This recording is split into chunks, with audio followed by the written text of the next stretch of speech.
There are tales that are told many times. Some tales you tell children, stories that tell them the history of the tribe, what is good to eat, what is not, cautionary tales. There are the tales the women tell. In the private tongue children are never taught, and older men are too wise to learn, and these tales are not told to men.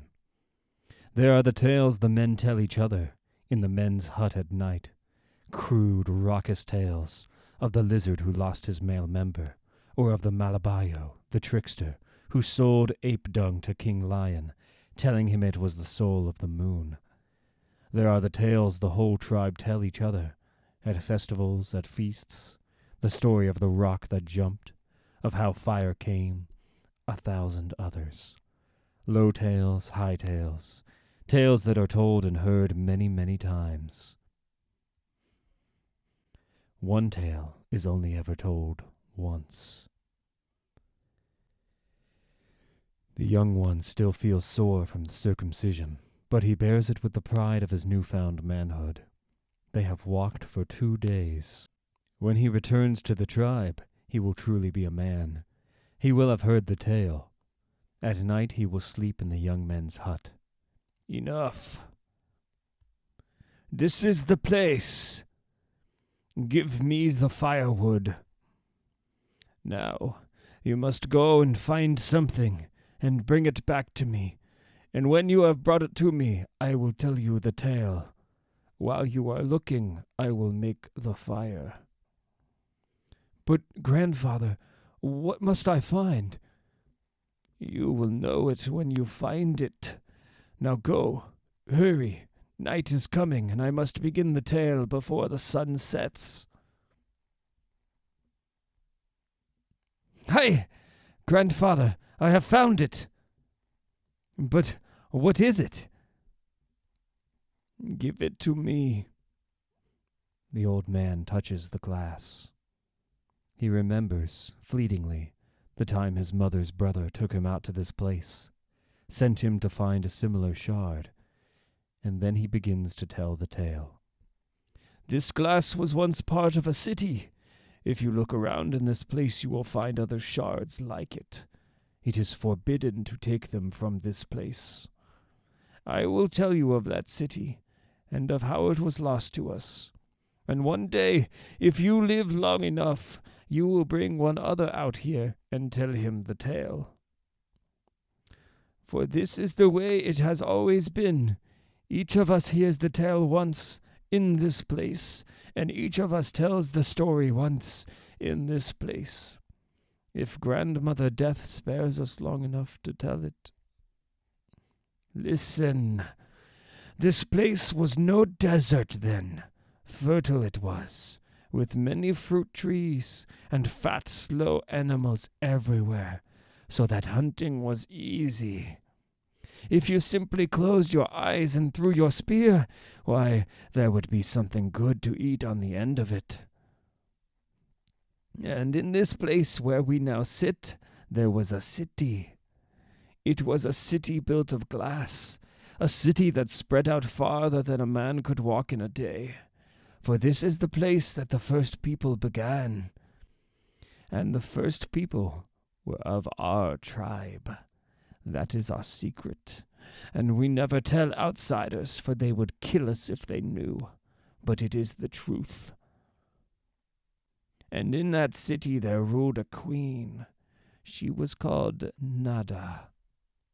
By the time she reached her 16th year, she was the most beautiful woman the sun had ever seen in his travels across the sky. And she ruled wisely, and she ruled well. And when she said, "Do this," then it was done. But she had no man. For when the women of the tribe would say to her that she should take a husband, she would turn from them and say, "Where then is the man for me?" And the women would all fall silent.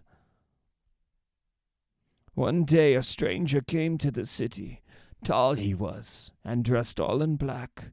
Flames danced in the blackness of his robe, and his eyes were stars in deep pools of dark water. And he said nothing to any man. But that night he came to the foot of the queen's tower, for the houses of that city rose into the sky, and he looked up. And Nada looked out of her window, and she saw him below her, and her heart was stolen away. That night the queen did not sleep. When morning came, she ordered that the stranger be brought to her, but the stranger was nowhere to be found in the city. The queen ordered that men go out and find the stranger, and they hunted in the forests and on the mountains and in the deserts, but they could not find the man.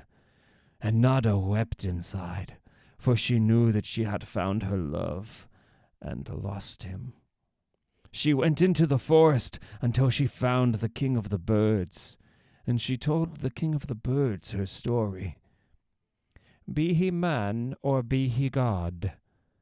For in those days the gods still walked the earth and wore flesh, and they made their homes in the hot lands of the north. I will find him for you, Nada, for are we not kings and queens together?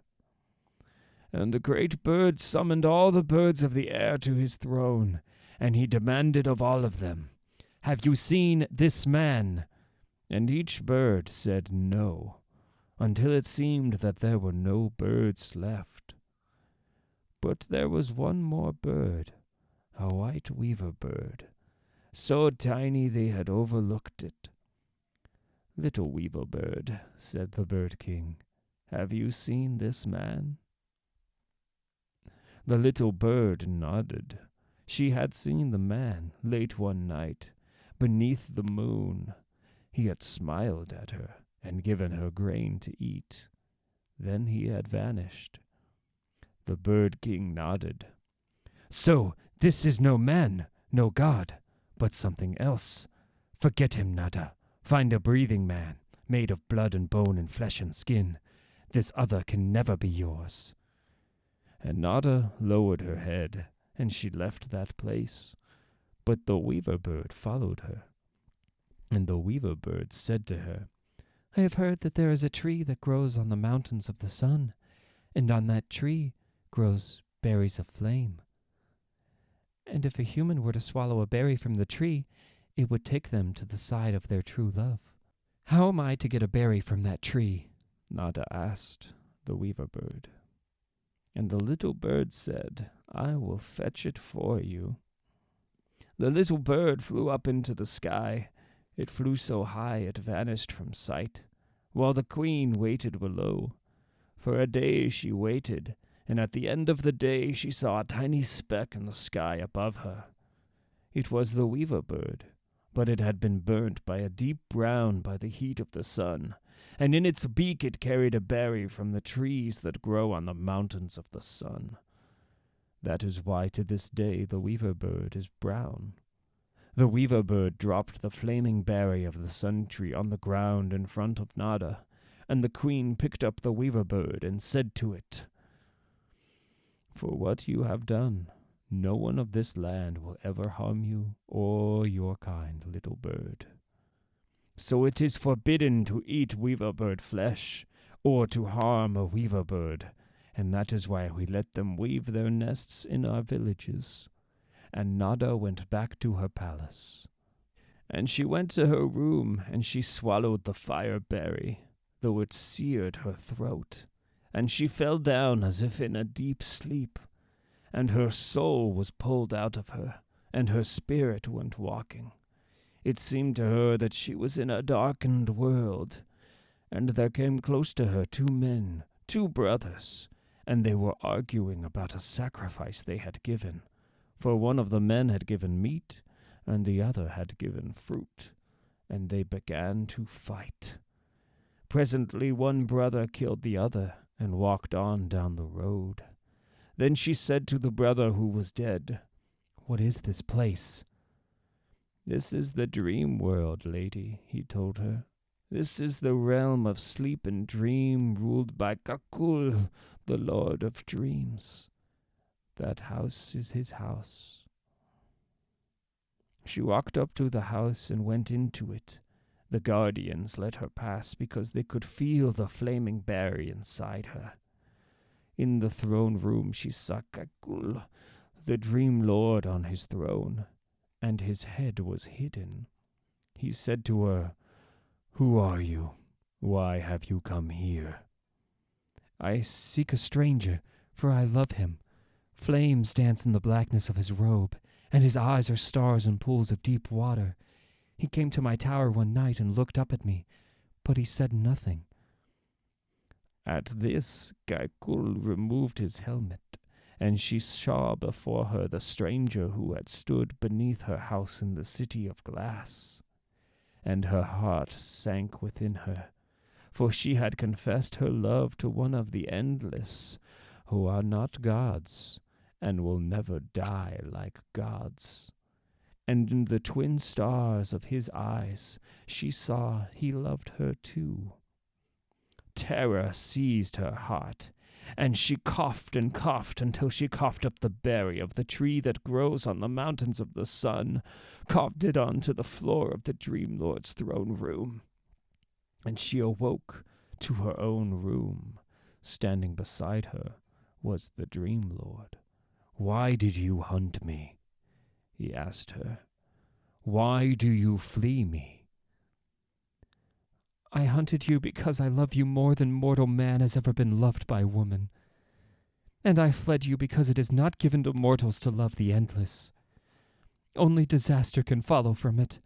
Disaster for you, disaster for me, disaster for my people." But Kaiku shook his head. "Never has one loved me enough to seek me out.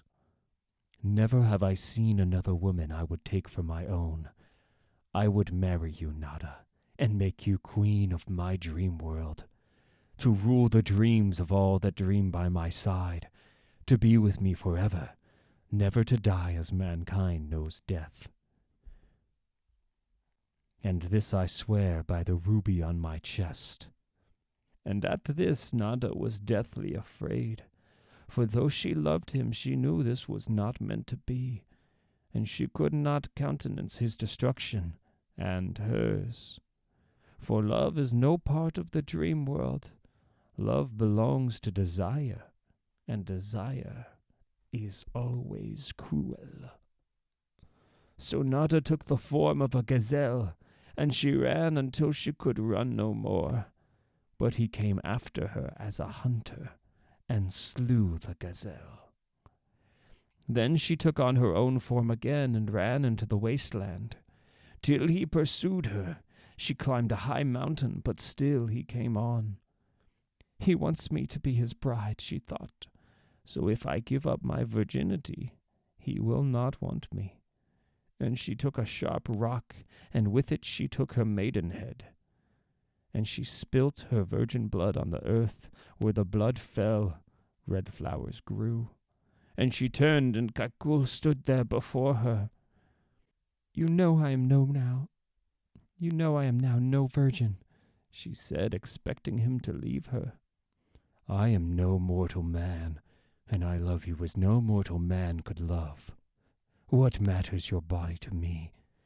And he touched her with his hand, and at his touch she was healed, and the pain left her, and the wound was healed, though her maidenhead was not restored. Then he took her hand, and he drew her into the darkness of his robe, and there in the flames and the darkness they made love.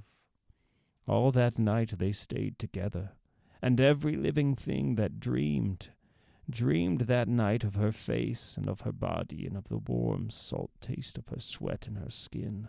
And every living thing that could dreamed of love. When the sun arose that morning and saw the two of them together, it knew that something that was not meant to be had happened. And a blazing fireball fell from the sun and burnt up the city of glass, razing it to the ground, leaving just a desert strewn with shards of glass, just like this one. From the mountaintop, Nada saw the sun throw down the fireball, saw her city melt, saw her land become a parched wasteland. "This is because of what we did," she said to him, and worse will come if I stay by your side." And then she took the Dream Lord, her lover, by the hand as lovers do. She pressed herself to him.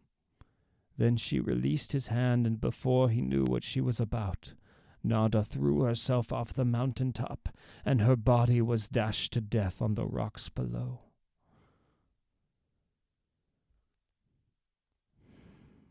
And this is also in the tale, and this is the way my mother's brother told this to me, and his father told it to him, and back through uncounted generations. After Nada died, her spirit awoke to itself in the forest on the borders of the realm of death, and she knew there was one standing behind her, and she turned, and the Dream Lord was there. "You hurt me. You could have been my queen, but instead you chose the realm of Grandmother Death." Nada hung her head low. "Once more I will offer my love to you. Once more, and that is all. If you refuse me a third time, I will condemn your soul to eternal pain. So I ask you, sweet love, for the last time, will you be my queen?" "Answer me," said Kakul, the Dream Lord, to the dead queen. "How can I be your queen?" she asked him. "For my people are no more because of what I did, and my city is a waste. If I were to stay with you till still darker things would happen. Mortals, do not marry the endless, my love. Now leave me to the realm of Grandmother Death, Dream Lord, and forget me." And she walked down the sunless road into the realm of Grandmother Death. But he caught up with her. "Please," she begged him, "do not ask me again to be your bride, for if you ask me, I must refuse you again, and if I do that, you will condemn me to eternal suffering. So leave me, Lord." But the Dream Lord is a proud one, and for the last time he asked her to be his bride. What happened then? That is the story. That is all there is. That is the way my uncle told it to me, the way his father told it to him, the way you too must tell it in your turn. But that's not a real story. It doesn't end properly. What did Nada say when Kaikul asked her for the last time? What happened? She said no. What else could she say? Here, take this shard of glass. Put it down somewhere. Perhaps your son or your grandson will find it when you bring him out here to tell him the tale. The fire has burnt out, and the sun will rise soon. Now we must make our way back to the tribe. You have lost your foreskin, and you have heard the tale. That makes you truly a man. Let us go. The tale is over, and my bones grow cold. There is another version of the tale. That is the tale the women tell each other in their private language that the men children are not taught, and that the old men are too wise to learn. And in that version of the tale, perhaps things happened differently. But then, that is a woman's tale, and it is never told to men.